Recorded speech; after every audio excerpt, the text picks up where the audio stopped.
Did you know that there was a Grand Lodge in Philadelphia, Pennsylvania, which was set up by Moors before Prince Hall?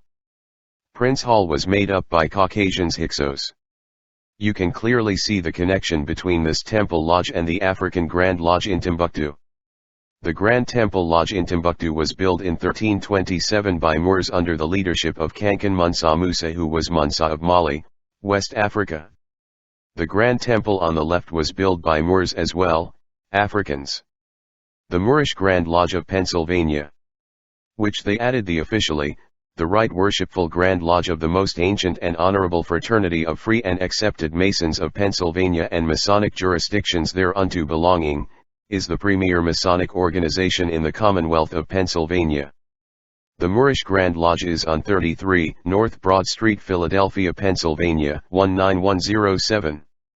This Grand Lodge is the oldest in North America. This lodge was built in 1404 by the Moors. They lied and say 1731. This is because they are trying to cover up the facts that so-called blacks, who were Moors, they were master masons long before the Caucasian came over.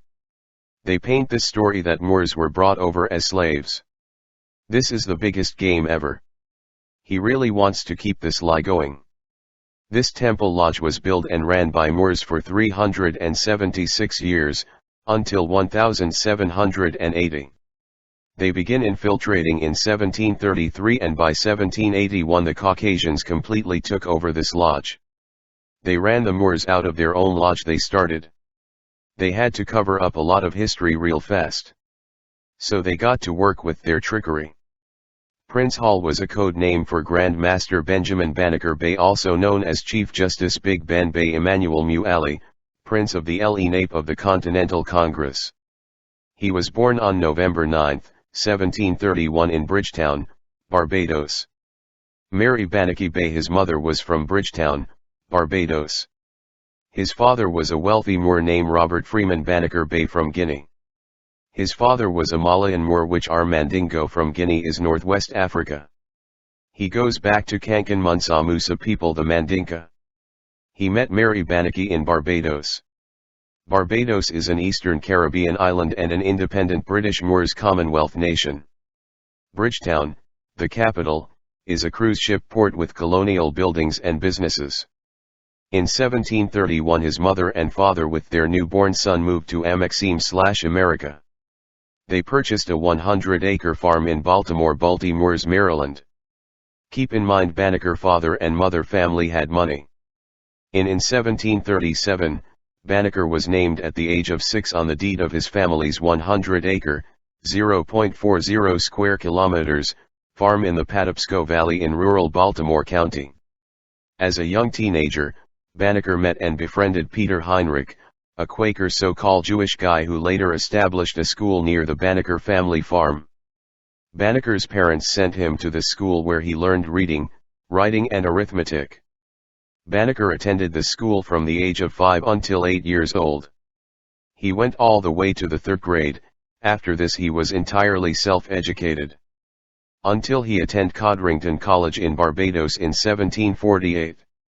The Quaker are so-called Jewish people who come from Russia. These Quaker loved Banneker and were amazed at his natural intelligence.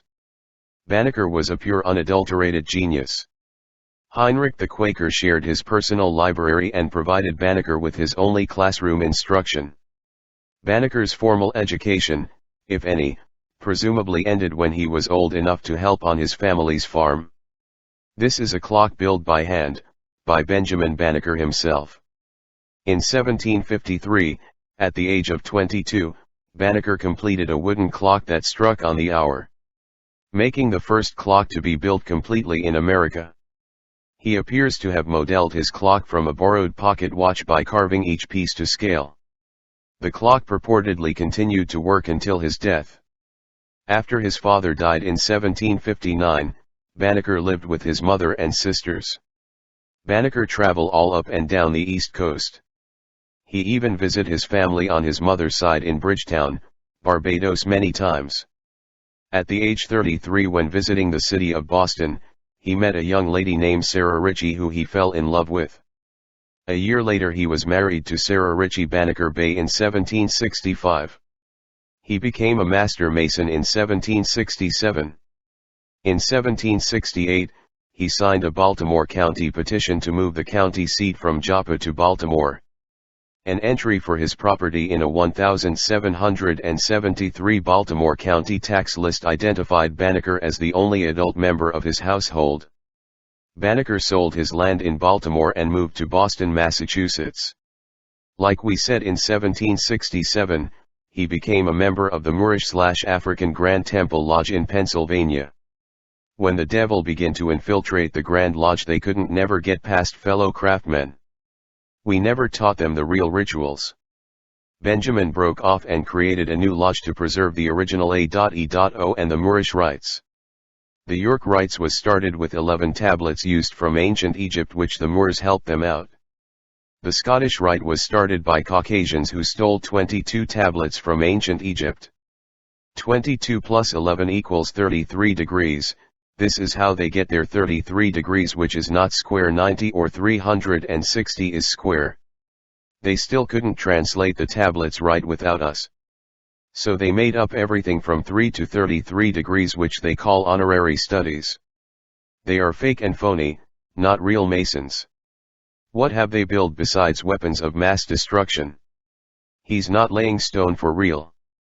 Benjamin Banneker Bay and 14 other Moor Master Masons started the African Lodge 1, which really was African Lodge number 459. There were 459 African lodges back then. It wasn't called the Prince Hall Lodge. Wake up, people. Benjamin Banneker didn't put free and accepted on the name because Moors never were slaves. Plus we are from the real lodge, the Nubian/Moorish women womb, the real Grand Lodge, which is the only way you can be accepted.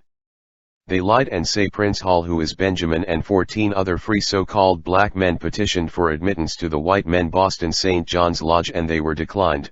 The lie they tell. These 14 names included Cyrus Johnston Bay, Buston Slinger L., Prince Rees Bay, John Canton Bay, Peter Freeman L., Benjamin Tyler Bay, Duff Reform Bay, Thomas Anderson Bay, Prince Radin Bay, Cato Spian Bay, Boston Smith L., Peter Best L., Fortin Horward Bay, and Richard Tidley L., all of whom we free by birth. They were Moors. We didn't need to petition or get a charter from them, because we are the original masters. So we don't give a damn if you call us clandestine. We are the clan that's destined. The word destined, which means something to which a person or thing is destined. The hidden power to control what will happen in the future, fate. Clan means a group of close-knit and interrelated families. A family, especially a large one. A group of people with a strong common interest. So we are a close-knit of family members who have hidden power to control the future, and we are close-knitted. So you don't have to talk with us. We don't want to talk with you anyway. Why? Because you are sellouts. Just know we know the real truth, and yours is based on slave rituals. They lie and say Benjamin, who was Hall, and 14 others sought and were initiated into Masonry through Lodge number 441 of the Grand Lodge of Ireland on March 6, 1775. The military lodge was attached to the 38th floor. The lodge was attached to the British forces stationed in Boston, Massachusetts. This story they made up to cover up that there were African Moorish temples lodges all over Maxim and the world for that matter. They claim the so-called Black Masons back then had limited power. When the military lodges left the area, they were given the authority to meet as a lodge, take part in the Masonic procession on St. John's Day, and bury their dead with Masonic rites, but could not confer Masonic degrees or perform any other essential functions of a fully operating lodge. This is a big lie they tell, because they have to cover up the lie about slavery. Unable to create a charter or get one from the Moorish Grand Lodge of Philadelphia, Pennsylvania, which was now controlled by devils. Benjamin Banneker Bay knew the original rituals and didn't want it getting into the hands of the devils. So Big Ben applied to the Moorish Grand Lodge of England, built in 1713 by Moors. It was called the African Grand Lodge of England at one point. So-called white folk wanted this temple ran by Moors. They lie about the dates to cover up that the Moors built and ran this temple for over 100 years. The Moors who set up this temple were master masons from the Grand Lodge in Timbuktu. They received a charter in 1717 from the Grand Lodge in Timbuktu, which is the lodge Kankan Musa Musa had set up. The first Grand Master was Anthony Sayer Ali, who was a Moor, not a Caucasian. The Caucasians started infiltrating this lodge in 1801 and they had completely took over by 1813. In 1773 the Grand Master of the Moorish Grand Lodge of England at the time was Prince Henry Bey, the Duke of Cumberland, who was King George Bey III, the Moor, younger brother. Henry Bey was born on November 7, 1745 in Hanover, Holy Roman Empire, Germany. He was a Moor, not a so-called white man. Prince Henry Bey issued a charter to Big Ben for African Lodge number 459 on September 2, 1773. Watch this. This charter was sent to Amaxim on a boat called the Beaver, which arrived in Boston on December 15, 1773. There were 3 other ships that arrived. The Dartmouth on November 28, 1773 and the Eleanor on December 2, 1773. Each of the 3 ships carried more than 100 chests of British East India Company tea owned by King George Bey III, the Moor King of Great Britain. Out of these 3, the charter sign and seal by Prince William Bey was on the boat called the Beaver. So-called white Freemasons didn't want the now so-called black Masons to get a charter which supersedes their jurisdiction. So-called white Masons cover themselves with dark mud. Then dressed up like Native American Moors with war bonnets and raided the Beaver on December 16, 1773, looking for the charter which was sent by Prince William Bey. Also so-called white convict colonists were frustrated and angry at Britain ran by Moors for imposing taxation without representation. They dumped 342 chests of tea, imported by the British East India Company, into the harbour. They were really after Big Ben Bey's charter. They say this event was the first major act of defiance to British who were Moors' rule over the so-called white convicts colonists. It showed Great Britain that the so-called white convicts who were sent to Amaxim on a work release program wouldn't take taxation and rallied so-called white freemen patriots across the 13 colonies to fight for independence. Now you know what the Boston Tea Party was all about. They found the charter paperwork and destroyed it. So Prince Hall Big Ben never got a charter from England. Which is why mainstream state Grand Lodges ran by so-called white men don't recognize Prince Hall. Don't get mad, wake your behind up and wake up fast. Can't you see we been robbed, brothers?